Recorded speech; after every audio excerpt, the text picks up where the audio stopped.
I think when I read the script, I hadn't come across the character.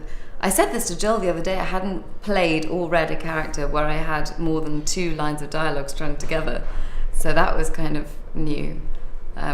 We had this whole scene in Washington Square Park where I was ranting away, and it was this whole paragraph, and I thought, I can't remember the last time I had more than a couple of lines, and then like tears and crying and kissing or something.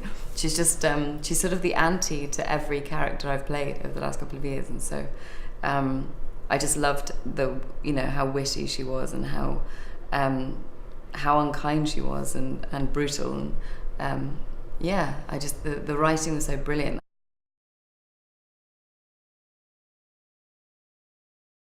She has a real romanticism about their lives, this group of musicians together, and I think she has more faith in him than pretty much anyone, so she really thinks that he can make it.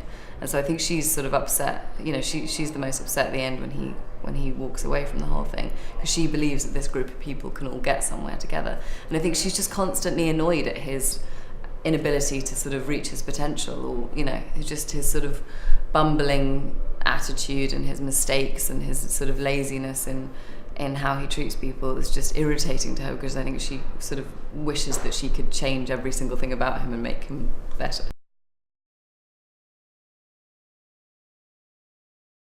I don't ever really tend to study the picture as a whole. Like I always walk into things based on a couple of factors, and it's usually directors and and the character, and obviously the people I got to work with this are amazing, but the opportunity to work in a Coen Brothers film, comes along once, or 5 times if you're John Goodman, but once if you're just a regular, normal, lucky person. So I just wanted to be in one of their visions, and I didn't really study what it was going to be, and I can't really imagine it, and I never watched the monitor, and I want to be sort of surprised, but it's the coolest job I've ever had.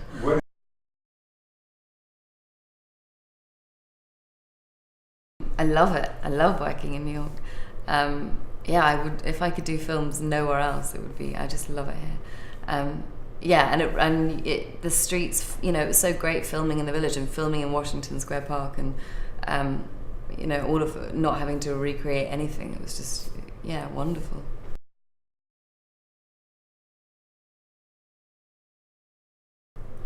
I think.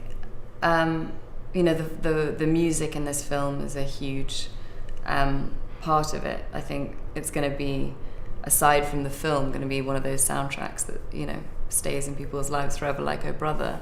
That's the soundtrack that me and my friends have as one of our, it's like inspirational and influential to all of us, and especially my musician friends. So I think that music side of it's going to be one side, and then their film, it's impossible to describe. It's just like this little, it's not big, and it's not really there's no sort of, it's just this sort of wandering tale of